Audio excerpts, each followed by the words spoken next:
Hey everyone, this is Cam and Liam from Sentry Box Cards. Welcome back to another Crack-A-Pack video. Today we're opening Modern Horizons. Oh boy, am I excited for this one. This is my all-time favorite limited format.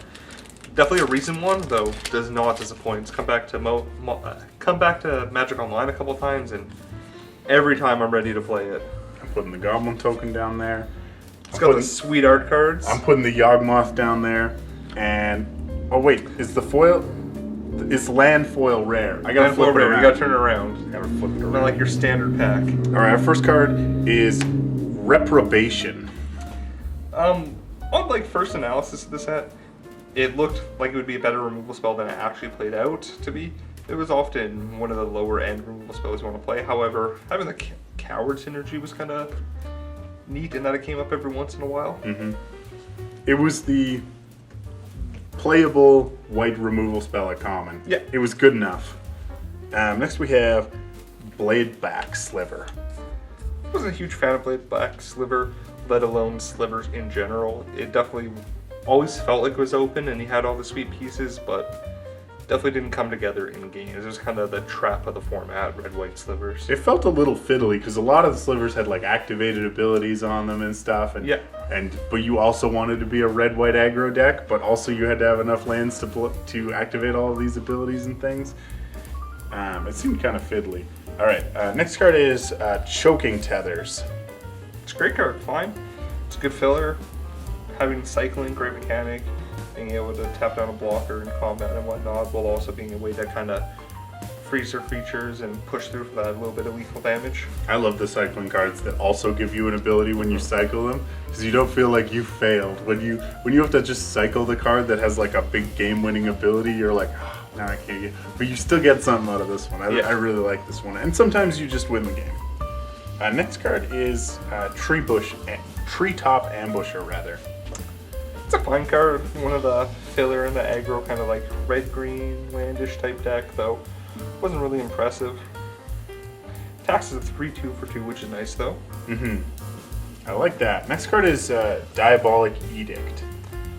One of the black removals in the set that, although on paper kind of reads great, wasn't really the best when you had a lot of token generation in the format, whether it be the Changeling that made a sliver, or some of the goblins that made tokens and whatnot. Definitely don't want to give your opponent choices, often limited. Yeah, it's rare to find a limited set where an edict effect really does it, and this tended not to be one of those.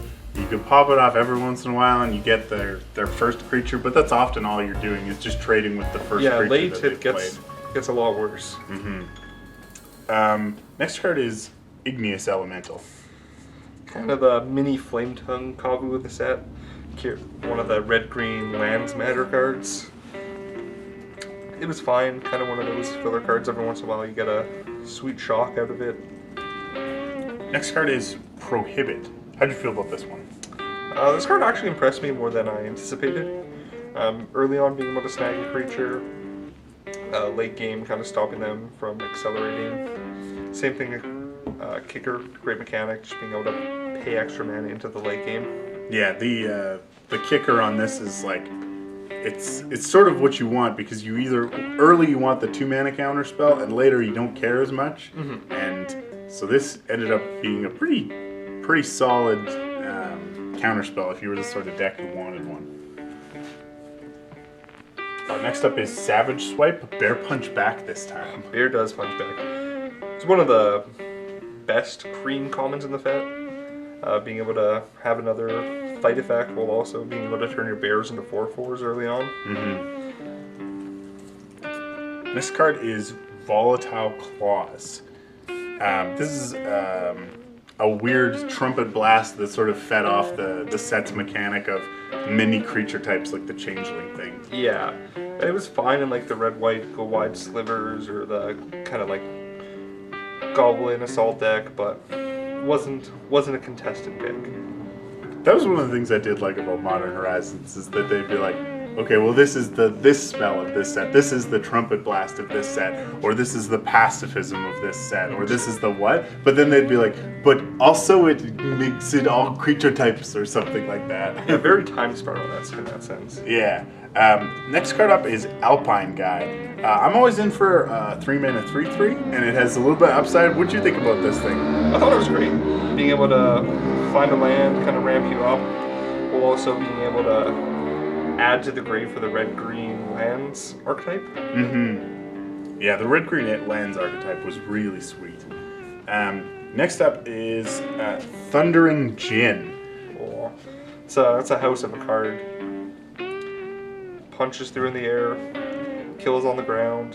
It does a lot. This was the best. This was among the best payoffs for the blue-red draw a lot of cards deck. Yeah, between that and the octopus. Octoprophet. Don't even get me started on the Octoprophet. Next we have Watcher of Tomorrow. The first time Hideaway has been on a creature card. Yeah, it was an interesting card though.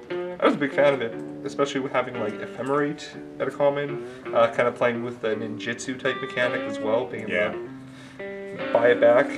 This was such a weird card, but there was so many cool things you could do with it, just neat little value plays. And at the end of the day, it's a 2-mana 2/1 that gives you a card. It was great upside. Not the most impactful in the game, but so many cool things you could do with it.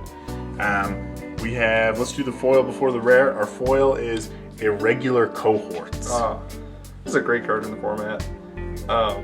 Really good filler, being able to go wide while also playing with the different synergies of X creature type, whether it be the Volatile Changeling or you have Goblins get +X/+X. This card was picked like slightly higher than you would expect it to be because everybody could use it. Anybody who was using white, and I think that's probably why it's double white in the cost, because if you were touching white, you could play this card in your deck, and there was a reason to do so. Like, if you were the blue-white blink deck, you could flicker this. If you were the green-white deck that wanted to go a little more wide, you could do that. If you were red-white slivers, you had 2 slivers. It just did everything for everyone. I'm going to stop you before you go to this rare. We actually have the snow-covered land that stayed in part of the draft for the format. I forgot about that. This is actually like a really important part of the pack for the purposes of draft. And these are taken like pretty heavily. Yeah, you might not see it in this pack because we didn't open any big snow matter creature, but whether it be Arkham's Astrolabe, the Abominable Tree Folk, that big nasty guy. There were a lot of snow matters in the format, and the snowlands were often a contested pick, and you really had to be taking them early because you couldn't wheel them late. I'm gonna do the rare. I'm doing the rare. We got a Fiery Islet. Nothing exciting.